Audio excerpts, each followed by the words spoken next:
Berarti Ini kita tidak bicara kehendak elit, tapi ini kalau ada dukungan dari rakyat.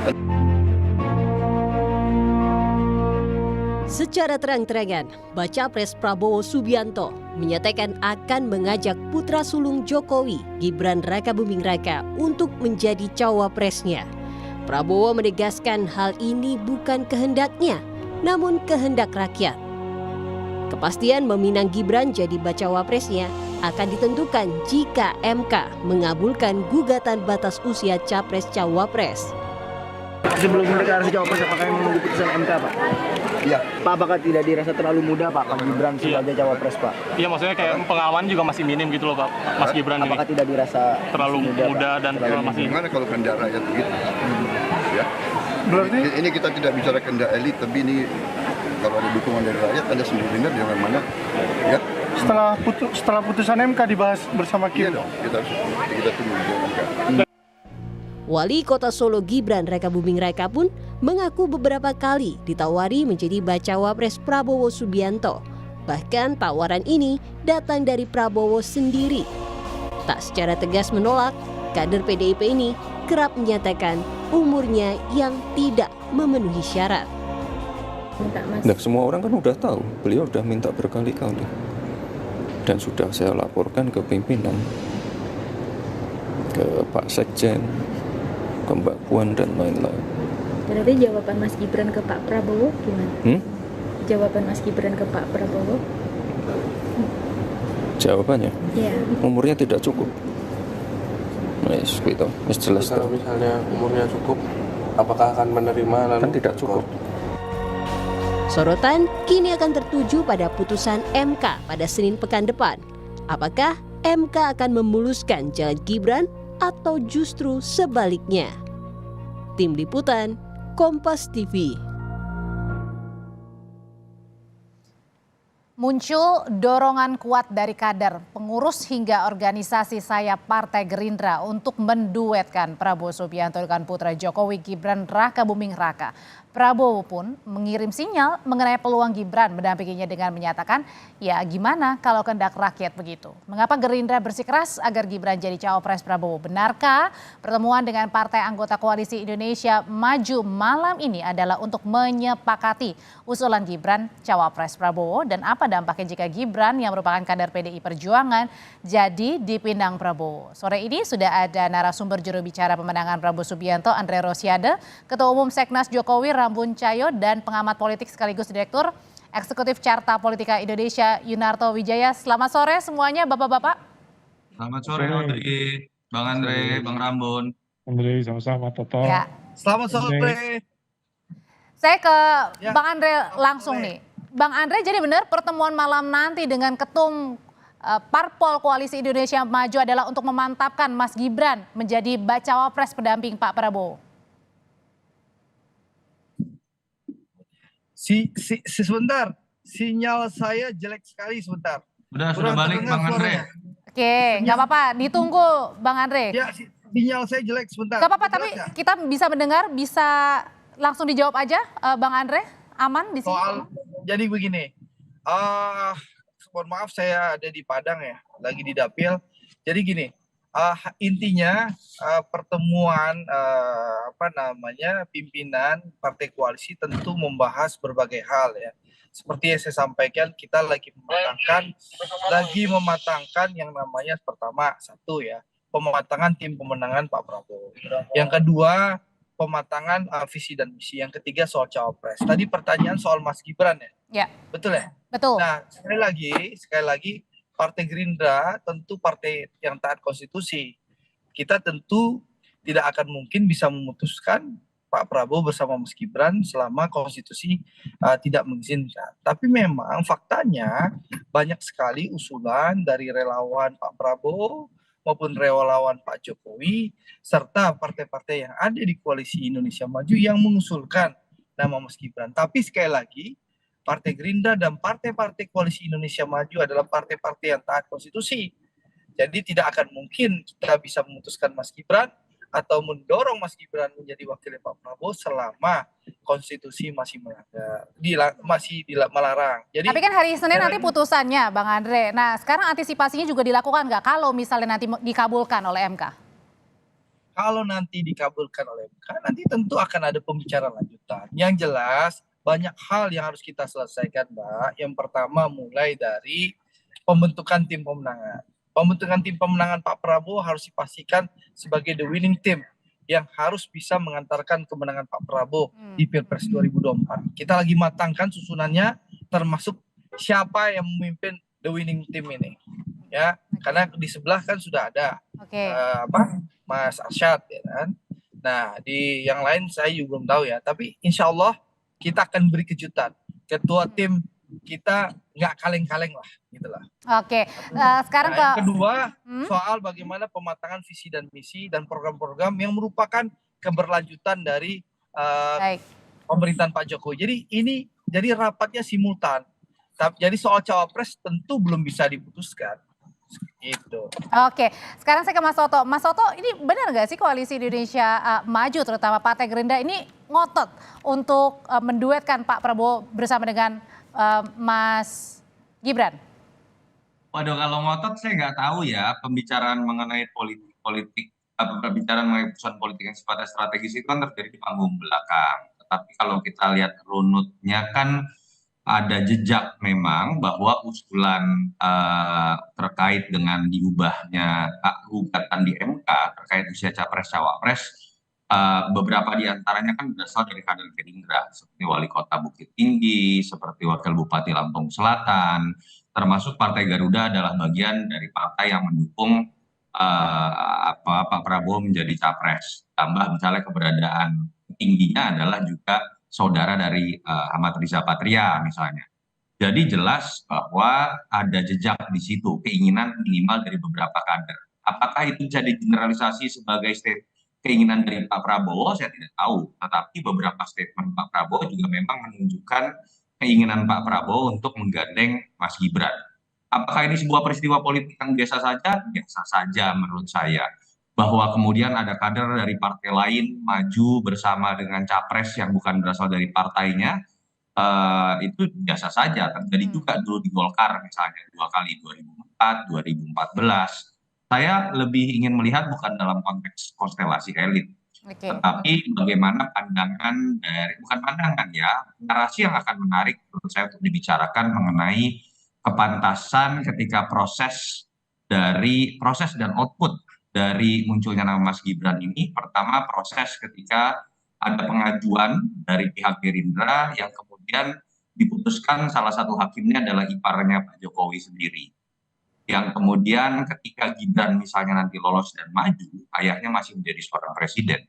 Apakah melanggar aturan undang-undang? Tidak. Makanya saya menggunakan bahasa kepantasan. Tapi ya biasa saja itu terjadi. Kepantasan ini juga bukan oleh pengamat, bukan oleh pendukung dari capres tertentu. Biarkan masyarakat yang menilai. Walaupun ketika masuk kepada framing mengenai kepantasan, yang akan mengalami proses zero sum game itu bukan Pak Prabowo, bukan Gerindra, bukan partai-partai pendukung koalisi. Isu mengenai politik dinasti, mahkamah keluarga, mengenai adanya ketidakpantasan, itu hanya akan menimpa Pak Jokowi, Mas Gibran. Baik, Itu saja sih yang menurut saya harus dilihat sebagai isu yang lebih luas dibanding sekedar masalah pilihan partai politik mencapreskan dan mencawapreskan sosok tertentu. Oke, adanya keinginan tersebut saya akan tanyakan ke Bang Ramon. Bang Ramon, adanya keinginan untuk menduetkan Pak Prabowo dengan Mas Gibran ini, Bang Ramon, apakah ini dianggapnya adalah langkah untuk mengganggu Mas Ganjar sebagai baca pres? Ya, kalau mungkin tadi sudah disampaikan lah, kalau dalam konteks perspektif Gerindra apapun tentunya Pak Prabowo dan Gerindra dan partai koalisinya tentunya apapun yang mau dilakukan untuk menang akan dilakukan itu sih biasa-biasa ya, artinya sesuatu yang wajar lah. Tapi mungkin tadi sudah disampaikan oleh Toto juga, Mas Toto juga bilang ini kan soal kepantasan dan buat kita kan ini melihat ini sesuatu yang luar biasa juga gitu. Pertama mungkin tadi sudah ada proses Mahkamah Agung yang sudah begitu banyak orang yang pandangan-pandangan dari para ahli yang menegaskan dan bukan hanya sekedar merit hukumnya ya ajuan hukum yang argumen yang dilakukan itu juga begitu mempunyai ruang pertanyaan yang besar. Di samping itu juga bagaimanapun kan Mas Gibran ini dan tentunya Pak Jokowi ini kan bernaung di sebuah partai yang juga memberikan banyak perubahan dalam kehidupan mereka ya, terutama secara politik gitu ya. Apakah ini soal etika kepantasan ini akan menjadi, menurut saya akan menjadi isu besar. Nah bagi kita misalnya yang relawan Jokowi, ketika kalau seandainya benar Mas Gibran akan bergabung dengan Prabowo, kita juga harus mengambil satu sikap gitu yang jelasnya kita tidak boleh membuat bingung teman-teman kita relawan maupun para voters gitu, bahwa pendukung-pendukung pendukung Mas Ganjar yang berasal dari relawan Jokowi ini juga akhirnya harus mengambil satu sikap juga gitu. Bukan berarti bahwa kita melihat ini sebagai sesuatu yang subjektif, tapi secara objektif kita perlu memenangkan Mas Ganjar dan atribusi kita kepada Jokowi kalau seandainya itu terjadi mungkin kita harus revisit ulang, jadi kalau perlu ya gitu, kira-kira gitulah posisi. Jadi kalau gitu pertanyaan selanjutnya adalah, benarkah kalau gitu Partai Gerindra dan juga Koalisi Indonesia Maju menunggu dulu hasil keputusan MK untuk menentukan Mas Gibran sebagai pendamping Pak Prabowo atau tidak, dan apakah ini suara dari elit atau justru dari masyarakat? Kita akan bahas usai jeda berikut ini, tetaplah bersama kami di Kompas Petang. Anda masih bersama kami di Kompas Petang. Mas Toto, ini kan di Koalisi Indonesia Maju banyak yang dijagokan ya sebelumnya. Ada nama Pak Erlangga, Ketua Umum Partai Golkar, ada nama Mas Erick Thohir yang dijagokan oleh PAN begitu. Nah, apa yang kira-kira membuat akhirnya kuat dugaan besar bahwa Pak Prabowo ini, Koalisi Indonesia Maju akan memilih Mas Gibran kalau nanti hasil MK sudah keluar? Apa untungnya? Sebetulnya tidak ada yang mengagetkan, Audrey. Kalau kita lihat dalam hampir setahun terakhir, tidak nyampe lah, dari awal tahun 2023, kecenderungan upaya Pak Prabowo untuk menggait suara pemilih kan memang mulai menggunakan strategi baru. Kalau kita lihat kemudian mulai melekatkan dirinya dengan Pak Jokowi, dan itu terbaca sekali dari pilihan postingan di sosmed, lalu billboard-billboard yang muncul, walaupun setahu saya belum diakui itu berasal dari Pak Prabowo. Tapi apapun itu terjadi secara masif, dan memang upaya melekatkan diri kepada Pak Jokowi menjadi strategi utama. Saya tidak tahu apakah karena memang tidak percaya diri dengan personal branding dirinya sendiri yang sudah kalah 2 kali dengan Pak Jokowi, atau karena alasan lain. Tetapi jelas dengan konsistensi Pak Prabowo menggunakan strategi itu, ketika kemudian dihadapkan pada pilihan menggait anak emasnya bernama Erick Thohir, menggait anak kandungnya bernama Gibran Rakabuming, atau menggait sosok lain yang kuat di Jawa Timur Khofifah, tentu saja pilihan yang utamanya adalah menggait anak kandung Pak Jokowi. Dan itu kan terbaca dari munculnya gugatan dari kader Partai Gerindra di MK. Saya percaya sekali kader Gerindra kader yang taat instruksi. Kalau tidak mendapatkan restu atau ada upaya pelarangan, tidak akan berani gugatan itu dilakukan di MK. Jadi ada sebuah rangkaian yang menurut saya memang memperlihatkan memang ada kengototan Pak Prabowo, dan kepercayaan diri Pak Prabowo hanya bisa menang kalau kemudian melekatkan diri dengan Pak Jokowi. Pertanyaannya kan bukan di situ, tetapi kepada apakah Pak Jokowi dan Mas Gibran akan mau masuk dalam skenario tersebut. Itu yang tadi saya jabarkan di awal. Kita masuk kepada pilihan Pak Jokowi setuju atau tidak. Kalau gitu, itu bukan lagi bicara tentang elektoral, tapi sudah masuk kepada kepantasan yang kemudian zero sum game-nya ini bukan menimpa Pak Prabowo dan Andre Rosiade, tapi kepada Pak Jokowi sendiri dan Mas Gibran sendiri. Bang Andre, sebenarnya kalau pemilihan dari bacawa pres mendamping Pak Prabowo ini harus persetujuan dari Pak Jokowi kah? Atau rekomendasi? Jadi begini, kan saya sudah sampaikan keputusan calon wakil presiden Pak Prabowo ini akan diputuskan di forum musyawarah untuk mufakat para ketua umum partai-partai yang ada di dalam lingkup Koalisi Indonesia Maju. Seperti yang disampaikan Pak Prabowo, seluruh usulan yang mengusulkan ada nama Mas Gibran, Pak Erick Thohir, Pak Erlangga, Bu Khofifah, itu akan dibahas di forum musyawarah untuk mufakat. Tapi saya ingin menjawab ya, dari tadi kan menyinggung Mas Gibran. Ya, saya ingin mengomentari sedikit. Majunya atau tidaknya Mas Gibran, atau anggaplah maju ya, karena ini kita berdebat dari Mas Toto sudah menyebut Mas Gibran, ini kan dijamin konstitusi kita. Pasal 27 ayat 1 Undang-Undang Dasar 1945 yang berbunyi segala warga negara bersamanya di dalam hukum dan pemerintahan dan wajib menjunjung hukum dan pemerintahan itu dengan tidak ada kecualinya. Selanjutnya juga pasal 24D ayat 3 UUD 45 yang berbunyi setiap warga negara berhak memperoleh kesempatan yang sama dalam pemerintahan. Nah, selanjutnya pasal 43 ayat 1 dan 2 Undang-Undang Nomor 39 tahun 99 tentang HAM yang berbunyi setiap warga negara berhak untuk dipilih pemilu berdasarkan persamaan hak melalui pemungutan suara yang langsung, umum, bebas, rahasia, jujur dan adil sesuai dengan ketentuan peraturan perundang-undangan. Jadi kalau bicara politik dinasti juga tidak relevan karena Mas Gibran nanti kalaupun ikut kontestasi, Mas Gibran itu kan harus bertarung, berkompetisi, ya, bisa menang, bisa kalah. Jadi tidak jabatan yang ditunjuk diperoleh karena penunjukan, gitu loh. Jadi nggak relevan juga isu politik dinasti karena ini melalui kontestasi pemilihan dan ini sudah diatur oleh undang-undang dan dijamin oleh undang-undang. Baik. Oke, sekarang saya ke Bang Ramon. Kenapa harus berdebat? Kenapa kita harus berdebat kalau MK-nya belum memutuskan? Dan juga belum ada keputusan resmi dari Ketua Umum Partai Koalisi Indonesia Maju. Oke, dan nanti akan didiskusikan malam hari ini termasuk menunggu ya Bang? Ya, atau mungkin perdebatan ini Mas Toto semangat mungkin takut kali jagoannya kalah kalau seandainya Pak Prabowo bersama Mas Gibran. Mungkin juga ya, saya wallahu alam. Gitu. Karena Mas Toto ini kan surveyor top ya. Dia udah ngerti kalau Prabowo Gibran, kalah jagoan gua. Mungkin kali begitu ya. Oke, sekarang saya akan ke Bang Ramon dulu, Bang Andre. Saya boleh jawab nggak nih? Udah gatal nih. Sebelum ke Bang Ramon, oke. Tadi sudah disinggung ya, silakan Mas Toto. Mau saya atau Bang Ramon dulu? Ya, Mas Toto dulu deh. Silakan Pak. Kalau saya jelas aja ya, kalau Bang Andre juga punya data survei, sebetulnya survei malah memperlihatkan suaranya Prabowo Gibran itu jauh lebih kecil dibandingkan dengan suaranya simulasi Prabowo Erik. Dan setahu saya memang kan Andre juga tidak terlalu senang ya kalau nanti keputusannya Prabowo Gibran karena dia ini kan ada di Komisi 6, cenderung lebih memilih Prabowo Erik. Tapi kan bukan tentang subjektivitas kita masing-masing. Tadi saya sudah katakan, ketika berbicara mengenai kepantasan, saya tidak berbicara mengenai aturan undang-undang. Dan itu berbicara mengenai ada fakta-fakta yang kemudian itu sekarang sedang diperbincangkan. Ini bukan sekedar gugatan yang biasa-biasa saja terjadi.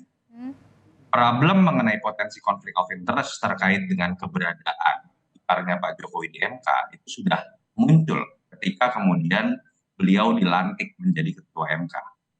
Dan kemudian apa yang ditakutkan sekarang terjadi momen ketika ada potensi konflik of interest. Tapi kemarin katanya Pak Mahfud bilang kan jangan berandai-andai, jangan meramal-ramal dulu Mas Toto. Kalau kita bicara Prof Mahfud, malah secara tegas Prof Mahfud sebagai ahli hukum dan Menko Polhukam mengatakan MK tidak berhak untuk kemudian memutuskan masalah batasan usia karena ini open legal policy harus dikembalikan ke DPR loh, Audrey. Oke. Tetapi ketika berbicara mengenai katakanlah tetap akhirnya diputuskan melalui voting, kita belum tahu hasilnya seperti apa, walaupun ada yang menyatakan sebetulnya Senin lalu sudah diputuskan. Saya nggak tahu Bang Andre pura-pura tidak tahu atau betul tidak tahu gitu ya. Dan besok itu kan kalau kita baca dengan jeli, bukan sidang pengambilan keputusan, tetapi pembacaan putusan. Kalau logikanya seperti itu, berarti sebetulnya sudah ada yang diputuskan. Apakah betul sudah bocor kita? Saya juga tidak tahu. Tapi balik lagi terkait dengan masalah politik dinasti, kritik sebesar-besarnya saya kepada Andre Rosiade.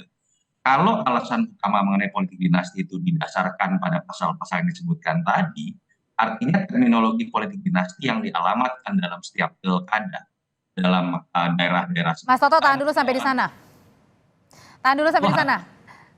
Saya akan ke Bang Ramun dulu. Bang Ramun, sebenarnya kalau misalnya kan peristiwa ini bukan hanya kita nunggu di hari Senin hasil putusan dari MK ya, tapi kita juga akan ada besok peristiwa salah satu relawan yakni adalah Projo akan mengumumkan siapa yang akan didukung. Sebenarnya kalau dari Seknas Jokowi sendiri, ini keputusan-keputusan dari tim relawan ini dapat arahan nggak sih dari Pak Jokowi atau gimana sebenarnya, Bang Ramun? Oke, Pak Jokowi sampai saat terakhir seperti saya waktu di Rakernas sebenarnya saya tanya gitu secara diam-diam juga, Pak Jokowi bakalan mengendorse salah satu nggak? Dia hanya tersenyum gitu dan tidak memberikan suatu kepastian, dan dugaan saya dan saya juga sampaikan juga, kita bisa ngerti deh kalau Pak Jokowi netral lah gitu ya, intinya gitulah. Artinya nggak akan membuat endorsement apapun gitu. Itu kemungkinan yang akan dilakukan oleh Pak Jokowi gitu ya. Artinya tapi kan kita juga nggak bisa naif melihat kalau seandainya Mas Gibran ada di seberang sana, terus Pak Jokowi kita semua berpikir bahwa bagaimanapun itu anak kandungnya gitu ya kan, ini kan suatu hal yang paling inti daripada kehidupan sosial kita gitu, dan bagian dari keluarga.